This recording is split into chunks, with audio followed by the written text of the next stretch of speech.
Mateus 14:22 fala sobre uma tempestade. Essa tempestade, a gente já ouviu tantas vezes essa história, a gente já ouviu tantas pregações sobre esse dia. Mas eu quero te levar para esse lugar. Você está comigo? Diga amém. A Bíblia diz que Jesus, ele envia os discípulos à frente e ele se recolhe para ter tempo com a multidão e para orar. Então os discípulos vão à frente e no meio do caminho uma tempestade ela começa. Então os ventos são fortes, as ondas são altas. E a Bíblia diz que Jesus então vem andando sobre as águas. Os discípulos olham para ele, ficam desesperados, eles acham que é um fantasma. E aí Pedro tem uma ideia: irmão, tem muitos milagres que você vai viver, que eles vão começar a partir de uma provocação que você vai fazer. A Bíblia não diz que Jesus se apresentou para eles e disse: Pedro, vem para cá andar sobre as águas comigo. Não, a Bíblia diz que quando Pedro viu Jesus, Pedro propôs isso. Irmão, pega isso aqui em nome de Jesus. Tem milagres que Jesus vai até você para fazer. Tem milagres que você vai até Jesus para clamar. Tem momentos que Jesus vai até você, mas tem momentos que você vai ter que ir até Jesus. A Bíblia diz que aquela mulher do fluxo de sangue, ela soube que Jesus estava perto e ela foi caminhando em direção a ele. Ele dizia: se eu apenas tocar na orla das vestes dele, eu serei sarada. Se eu apenas tocar na orla das vestes de Jesus, eu serei sarada. Aquela mulher não estava no schedule de Jesus, aquela mulher não estava na tour de Jesus, aquela mulher não fazia parte do cronograma do dia de Jesus. Tem milagres que a gente vai viver porque Deus quer fazer e pronto, mas tem milagres que a gente só vai viver se a gente se posicionar para viver. Alguém está comigo? Diga amém. A Bíblia diz que quando Pedro disse isso, Jesus disse imediatamente: vem, Pedro, sou eu. Então Pedro coloca o pé para fora do barco e Pedro começa a andar sobre as águas. Você pode declarar isso comigo? Diga: Pedro andou sobre as águas. Sabe, eu acredito que é possível que naquele dia a sola do pé de Pedro nem tenha se molhado. Porque antes de tocar a água, Pedro tocou uma palavra. Irmão, guarda isso em nome de Jesus. A palavra que sai da boca de Deus na sua direção constrói um caminho de milagres mesmo que ele não exista. O problema é que muitas vezes a gente está chamando o Deus do impossível de Deus das coisas difíceis. Deus não é o Deus das coisas difíceis, Deus é o Deus do impossível. Quando não há caminho, Ele cria. Quando não há porta, Ele gera. Quando não há jeito, Ele dá jeito. Quando as palavras são contrárias, a última palavra é dele. Irmão, Deus não é como o homem é. Ele não precisa que o tempo seja favorável para ser Deus. Ele não precisa que os seus inimigos saiam para que Ele faça. O salmista diz: o Senhor prepara uma mesa para mim na presença dos meus inimigos. E Ele me honra, ungindo a minha cabeça com óleo, e o meu cálice faz transbordar. O salmista entendeu um princípio, irmão, que quando a gente entende isso, a gente para de se preocupar com o tamanho da oposição, e a gente gasta mais tempo se lembrando do tamanho da promessa. O salmista diz: o Senhor prepara uma mesa para mim na presença dos meus inimigos. Sabe o que o salmista entendeu? Que os gigantes, eles não são um problema. Os gigantes são a plateia.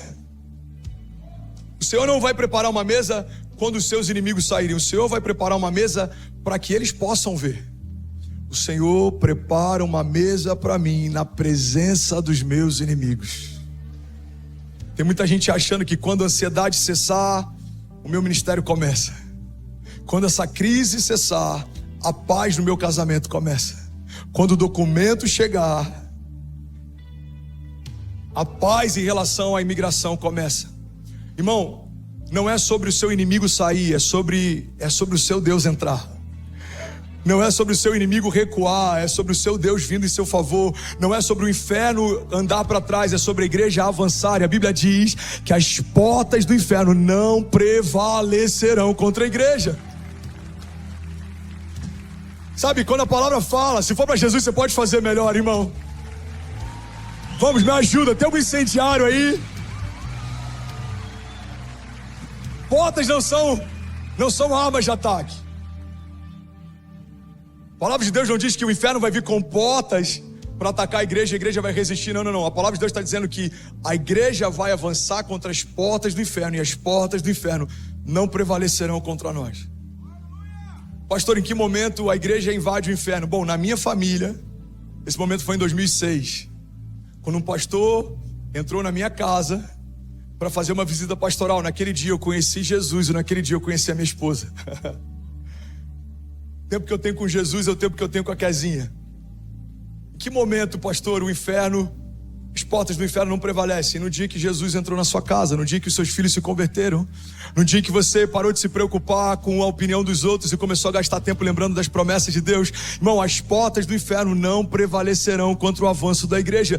Em que momento a igreja avança e ela rompe com as portas do inferno? Quando a gente compra um lugar como esse, estabelece uma igreja, quando o estacionamento não cabe mais, quando a cidade tem que mudar o fluxo, quando o avivamento começa a tocar uma nação, quando pessoas se mudam de nações para viver o que a gente está vivendo, irmão, as portas do inferno não prevalecerão contra a igreja.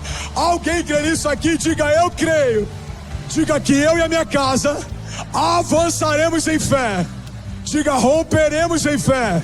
E as portas do inferno não prevalecerão. Se você crê nisso, irmão, você pode celebrar Jesus no seu lugar.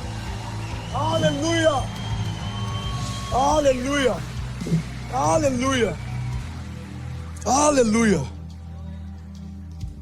Você está feliz ainda? Diga amém. Agora, sabe o que eu amo? A Bíblia diz no versículo 32, que quando eles entraram no barco, o vento cessou. A Bíblia fala que Jesus vem andando sobre as águas, e ele narra toda essa história. Eles acham que é um fantasma. Pedro tem uma ideia, Jesus gosta da ideia. Jesus libera uma palavra, a palavra que sai da boca de Jesus constrói um caminho de milagres. Pedro caminha sobre a palavra, ele afunda, Jesus estende as mãos, coloca ele de volta sobre as águas, eles voltam para o barco. Mas a Bíblia diz que quando Jesus entra no barco, o vento cessa. O que Jesus está ensinando para a gente através desse milagre?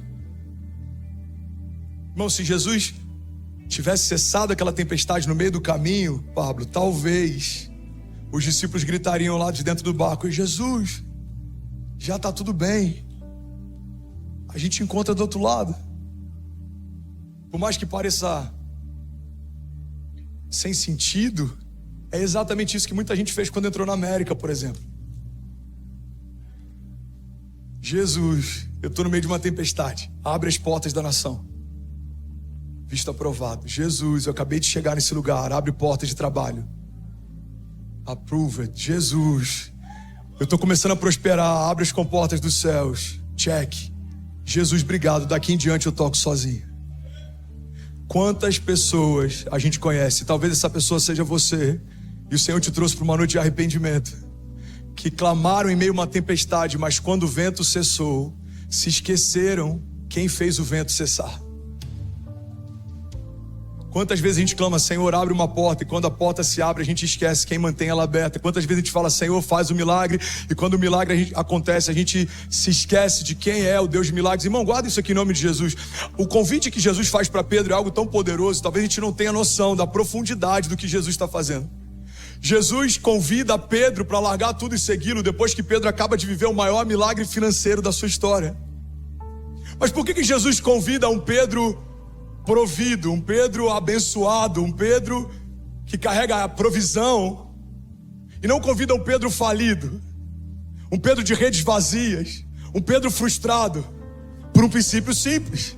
Se Pedro segue Jesus quando não tem nada a perder, Jesus era a última opção. Mas quando Pedro segue Jesus, mesmo abrindo mão de tudo que tinha, Jesus se tornou a primeira opção. Jesus está dizendo: ei Pedro, você abre mão do último milagre para caminhar comigo. Pedro entendeu o princípio. É melhor caminhar ao lado do Deus de milagres do que eu me prender ao meu último milagre. Alguém está recebendo algo aqui? Vocês estão comigo? Irmão, o desafio na jornada de fé não é começar bem. O desafio na jornada de fé é terminar bem. A Bíblia diz que melhor é o final das coisas do que o início delas. Mas Tomás sempre fala isso: como termina é que conta. Uma fé que confia, não confia só no dia do mar revolto.